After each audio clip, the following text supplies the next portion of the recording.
O meu nome é Tiago Amorim. Frequento o curso Técnico de Contabilidade no 12º ano. O tema que escolhi para este tutorial é o ponto número 5 da minha prova de aptidão profissional, designado por contrato de trabalho. Para iniciar a minha apresentação da minha prova de aptidão profissional, vou falar sobre o contrato de trabalho. Definição: é um acordo tático ou expresso correspondente à relação de emprego. Os fatores que evidenciam o contrato de trabalho são os seguintes: remuneração fixa, periódica e regular, obrigação de meios, existência de autoridade de direção e disciplina, um trabalho estável, duradouro e de execução continuada, risco pelo empregador.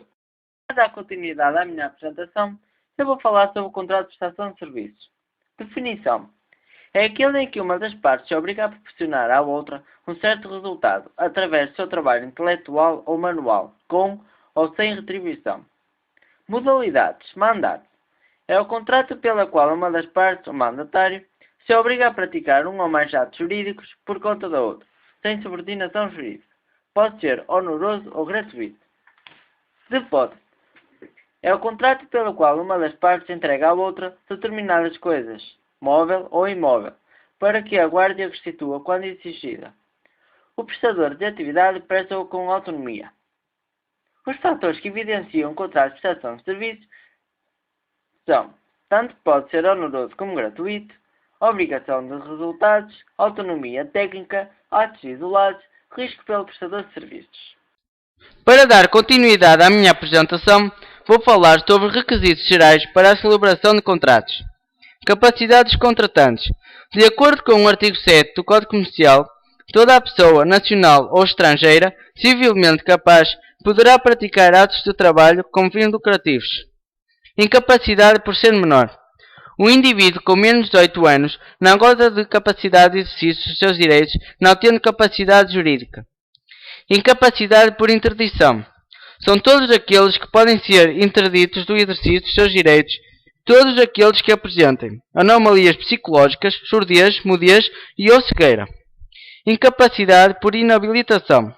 É a situação em que a deficiência não é grave, ou seja, não é necessária a interdição, mas sim a inabilitação. As causas desta incapacidade são esvaziamento fútil de riqueza e abuso de bebidas alcoólicas. Mútuo consenso. Para que um contrato seja válido, é necessário que haja concordância de vontades, o que pressupõe declarações negociais baseadas numa proposta contratual.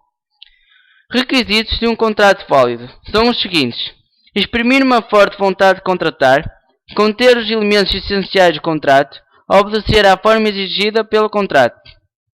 Objetivos possíveis.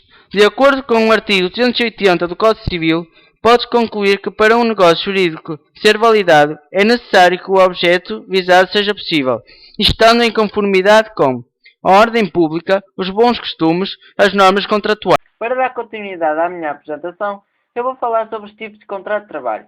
A termo certo, são contratos elaborados com uma data definida de início e uma data de fim, denominado por cessação de contrato. Aplicam-se a qualquer tipo de empresa, sendo realizado com mútuo acordo. A termo incerto, é celebrado entre uma empresa e o funcionário com o objetivo de suprir necessidades temporárias da empresa. Aplica-se aos contratos que são realizados com um termo de início e sem uma data pré-definida de fim. Indeterminado, elementos essenciais dos respectivos contratos ou relações de trabalho. Dando continuidade à minha apresentação, vou falar sobre a duração deste período experimental. O período experimental corresponde ao tempo inicial de execução do contrato que se destina, do ponto de vista do empregador, a comprovar se o trabalhador possui as competências exigidas pelo posto de trabalho que vai ocupar. Na perspectiva do trabalhador, a apurar se as condições concretas de trabalho na nova organização em que se incorporou correspondem às expectativas. A duração do período experimental varia consoante o tipo de contrato em causa e o grau de complexidade da função desempenhada pelo trabalhador.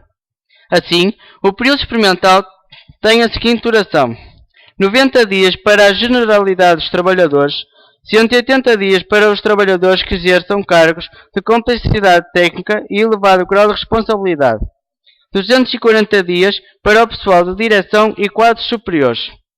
Nos contratos a termo, O período experimental tem a seguinte duração: 30 dias para contratos de duração igual ou superior a 6 meses, 15 dias para contratos a termo certo de duração inferior a 6 meses, e nos contratos a termo incerto cuja duração não se preveja subir até àquele limite. Denúncia abusiva.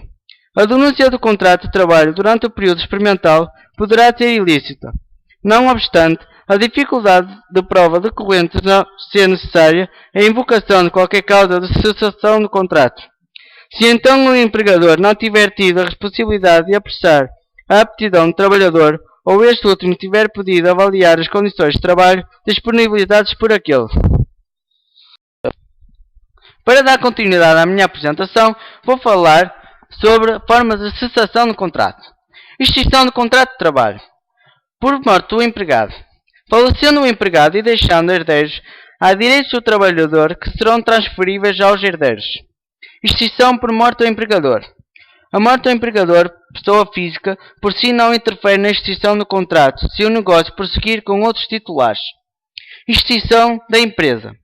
Uma empresa pode extinguir-se por vários motivos: força maior, ato de governo, desapropriação, impossibilidade de prosseguimento do negócio, entre outros. Extinção por iniciativa de ambos. Nada impede que o empregado e o empregador negociem um acordo para pôr fim à relação de emprego. Rompimento por iniciativa do empregador. O empregador poderá dispensar o empregado de serviço sem ou com justa causa.